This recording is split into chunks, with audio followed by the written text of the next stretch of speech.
রাম রাম বন্ধুরা, নমস্কার। আশা করছি তোমরা সবাই খুব ভালো আছো। বন্ধুরা, 2025 সালে আবারও কেন্দ্র সরকারের তরফ থেকে একটা নতুন নিয়োগের আপডেট এসেছে। এই নিয়োগটা ওয়াটার ডিপার্টমেন্ট অর্থাৎ জল দপ্তরের তরফ থেকে জারি করা হয়েছে, যেখানে তোমাদের 3,314টি শূন্যপদের নিয়োগটা জারি করেছে। এখানে মাধ্যমিক পাস থেকে গ্র্যাজুয়েশন এবং বিটেক এমটেক পর্যন্ত আলাদা আলাদা যোগ্যতার ক্যান্ডিডেটদের জন্য আলাদা আলাদা পোস্ট রাখা রয়েছে। যারা কেবল মাধ্যমিক পাস করেছো বা যারা 8 পাস করেছো, মাধ্যমিকও প্রয়োজন নেই, 8 পাস যোগ্যতা থাকলেও তোমরা এখানে আবেদনযোগ্য। সমস্ত কিছু ডিটেলসে ক্লিয়ার করে বলবো। তোমরা যদি জল দপ্তরে চাকরি করতে ইচ্ছুক থাকো, ভিডিওটা সম্পূর্ণ দেখো। কমপ্লিট ডিটেলস একেবারে এ থেকে জেড পর্যন্ত জলের মতো স্পষ্ট ক্লিয়ার করে বুঝিয়ে দেবো।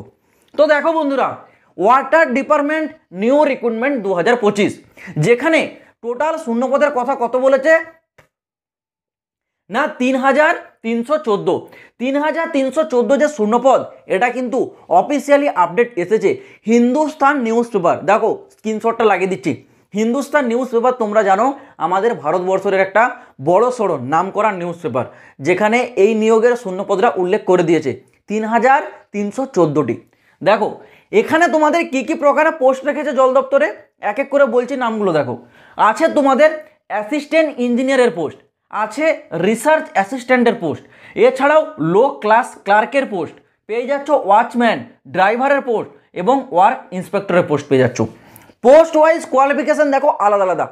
প্রথমে যে পোস্টটা তোমরা দেখতে পাচ্ছ অ্যাসিস্ট্যান্ট ইঞ্জিনিয়ার, এই পোস্টে তোমরা যদি আবেদন করতে ইচ্ছুক থাকো, তোমাদের শিক্ষাগত যোগ্যতা বিটেক পাস থাকতে হবে এখানে, তবেই তোমরা অ্যাসিস্ট্যান্ট ইঞ্জিনিয়ারে আবেদনযোগ্য।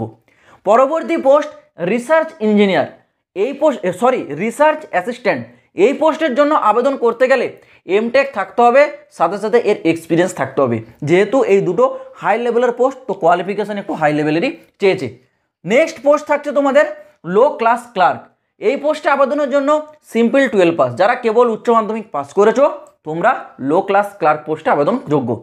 পরবর্তী ওয়াচম্যান, এই পোস্টে যারা আবেদন করবে 8 পাস, বলছিলাম না যে 8 পাস যোগ্যতা থাকলেও ক্যান্ডিডেটরা আবেদন করতে পারবে, তো তোমাদের জন্য 8 পাসে আছে ওয়াচম্যানের পোস্ট।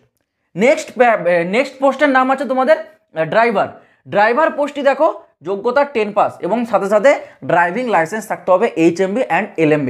যদি তোমাদের ড্রাইভিং লাইসেন্স থাকে, তোমরা যদি 10 পাস হও, ড্রাইভার পোস্টে আবেদনযোগ্য। নেক্সট পোস্ট আছে তোমাদের ওয়ার্ক ইন্সপেক্টর, এই পোস্টের জন্য গ্র্যাজুয়েশন পাস, যারা স্নাতক বা গ্র্যাজুয়েট হয়ে গেছো তোমরা এই ওয়ার্ক ইন্সপেক্টরের জন্য আবেদনযোগ্য। এইবার আসি তোমাদের এখানে বয়স সীমাটা একটু ভালো করে বোঝার চেষ্টা করো। এখানে তোমাদের যে এজ লিমিট অর্থাৎ বয়স সীমা, সেটা বলেছে কোনো পোস্টের জন্য 18 থেকে 27, কোনো পোস্টের জন্য 18 থেকে 30, আবার কোনো পোস্টের জন্য 18 থেকে 40। এইবার দেখো 18 থেকে 27 তোমরা কোন পোস্ট পাবে, তোমরা পেয়ে যাবে এই ক্লার্কের পোস্ট পেয়ে যাবে, অ্যাসিস্ট্যান্টের কিছু পোস্ট আছে সেগুলো পাবে। ওয়ার্ক ইন্সপেক্টর পোস্টের জন্য চলে যাবে তোমাদের 18 থেকে 30, আর 18 থেকে 40 তোমাদের এই অ্যাসিস্ট্যান্ট ইঞ্জিনিয়ার, এছাড়াও রিসার্চ অ্যাসিস্ট্যান্ট, যেগুলো উঁচু লেভেলের পোস্ট, যেগুলোতে হাই কোয়ালিফিকেশন, সেখানে তোমাদের বয়স সীমাটাও অনেকটা হাই পর্যন্তই থাকবে। তো বুঝতে পারছো, পোস্ট ওয়াইজ আলাদা আলাদা তোমাদের কিন্তু বয়স সীমা থাকবে। এবার যেই পোস্টেই যাই বয়স সীমা থাকুক না কেন, যারা ওবিসি ক্যাটাগরি ক্যান্ডিডেট তারা কিন্তু আপার এজ লিমিটে 3 বছরের ছাড়টা পেয়ে যাবে, আর যদি তারা SC বা ST হয় সেই ক্ষেত্রে আপার এজ লিমিটে 5 বছরের ছাড় পাবে গভর্নমেন্টের রুল অনুসারে। পরবর্তী স্যালারি, বেতন কত টাকা দেওয়া হবে, দেখো বেতন যেটা বলছে 19,000 টাকা স্টার্টিং, মানে সর্বনিম্ন, সর্বোচ্চ 1,42,000 টাকা। অর্থাৎ এখানে সর্বনিম্ন 19,000 টাকা, যেটা সর্বোচ্চ 1,42,000। এবার তোমরা কোন পোস্টে আছো তার উপর ডিপেন্ড করে স্যালারিটা দেবে। ধরো তুমি 8 পাস যোগ্যতায় ওয়াচম্যানে গেছো, সেই থেকে তোমার সেখানে স্যালারি 15 থেকে 18,000 টাকা হবে। ধরো তুমি গেছো এই ক্লার্ক পোস্টে, এখানে তোমার স্যালারি কিন্তু ওই 27 থেকে 28,000 টাকা হবে। কিন্তু অ্যাসিস্ট্যান্ট ইঞ্জিনিয়ার, রিসার্চ অ্যাসিস্ট্যান্ট, এইসব পোস্টে কিন্তু 45 থেকে 40,000 টাকা স্টার্টিং স্যালারি হয় এবং ভবিষ্যতে কিন্তু আরও উপরের দিকে উঠতে থাকে স্যালারি। তো এইরকম পোস্ট ওয়াইজ তোমাদের কিন্তু আলাদা আলাদা স্যালারিটা ধার্য করা হবে। নেক্সট আসছি তোমার সিলেকশন, নিয়োগ প্রক্রিয়া কিভাবে হয়। নিয়োগ প্রক্রিয়াটা একটু বোঝার চেষ্টা করো। নিয়োগ যে প্রক্রিয়া, এখানে একটা এক্সাম হবে, এক্সামটা সকলের জন্য একই, ওকে, শুধুমাত্র লেভেলগুলো আলাদা থাকবে। এক্সামটা একই রকমের থাকবে, টপিক একই, শুধু লেভেলটা আলাদা। যেই কোয়ালিফিকেশানে থাকবে সেই কোয়ালিফিকেশান অনুযায়ী লেভেল কিন্তু এক্সামের থাকবে।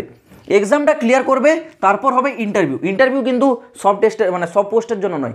ইন্টারভিউ কোন কোন পোস্টে হবে, যেমন হবে তোমাদের ওয়ার্ক ইন্সপেক্টর, এই পোস্টের জন্য হবে। এখানে অ্যাসিস্ট্যান্ট ইঞ্জিনিয়ার, এই পোস্টে ইন্টারভিউ হবে। রিসার্চ ইঞ্জিনিয়ার, এই পোস্টে ইন্টারভিউ হবে। ক্লার্কের জন্য ইন্টারভিউ হবে না, কিন্তু ক্লার্কে তোমাদের টাইপিং টেস্ট করানো হবে। যদি তোমরা হিন্দিতে টাইপ করো 30টা ওয়ার্ড পার মিনিট, ইংলিশে টাইপ করলে 35টা ওয়ার্ড পার মিনিট, এটা কিন্তু তোমাদের স্কিল টেস্ট হিসেবে করানো হবে। যদি তোমরা ওয়াচম্যানে করো, পরীক্ষা দেবে, সরাসরি ডকুমেন্টস ভেরিফিকেশনে পৌঁছে যাবে, এখানে তোমাদের মাঝে আর কিচ্ছু নেই।